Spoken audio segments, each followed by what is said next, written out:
పొద్దున్న లేస్తే వారి ప్రవచనాలు, అది వచనము, ప్రవచనము, అది ధారు, ఆకాశ గంగు, సాహితీ ప్రధానం, సాహితీ నదులు, లేకపోతే ఇవన్నీ కలిసి సముద్రంలో కలుస్తున్నటువంటి ఒక అద్భుతమైనటువంటి దృశ్యాన్ని మనం చూస్తున్నామే ఉన్న భావన మనకు కలుగుతుంది. మనకి మాత్రం దేవుడు ఉన్నాడంటానికి ఈయనకి జన్మనిచ్చినటువంటి తల్లిదండ్రులే కారణం.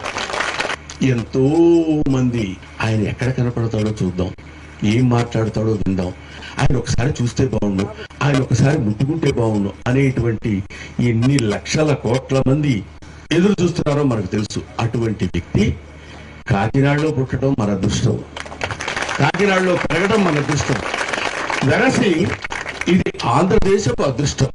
మీరు మా ఆంధ్రదేశపు సంపద, డబ్బు చుట్టూ భూమి ప్రదక్షిణ చేస్తున్న రోజుల్లో ఒక్క పైసా ముట్టుకోకుండా, నాకు అక్కర్లేదు, నాకు ఇటువంటి డబ్బు నాకు అక్కర్లా, పరమేశ్వరుడు నాకు ఇచ్చినటువంటి 4 ముక్కల్ని మీకు చెప్పడానికి నేను ఉద్దేశింపబడ్డాను.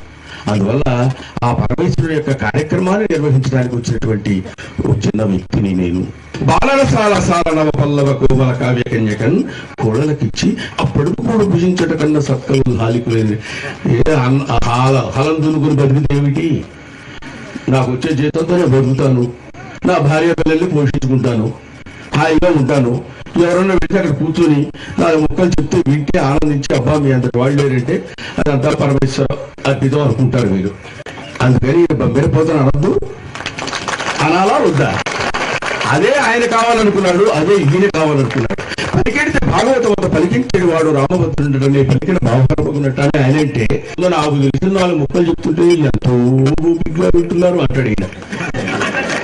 ఈయన చెప్పే 4 ముక్కలా అవి మన ఓపిక దీనికంటే చాలా గొప్పదని చెప్పడం. ఏది ముట్టుకుంటే, ఏది చెప్తే, ఏ అక్షరం స్పష్టంగా అంతటి విద్వత్తు ఆ భగవంతుడు ప్రసాదించాడంటే, తల్లి ఆయన అంటాడు, నిన్ను కన్నది కానుపు రామా అని. శ్రీరామచంద్ర రామదాసు, నిన్ను కన్నది కానుపు రామా, నిన్ను కన్నది కానుపు తండ్రి.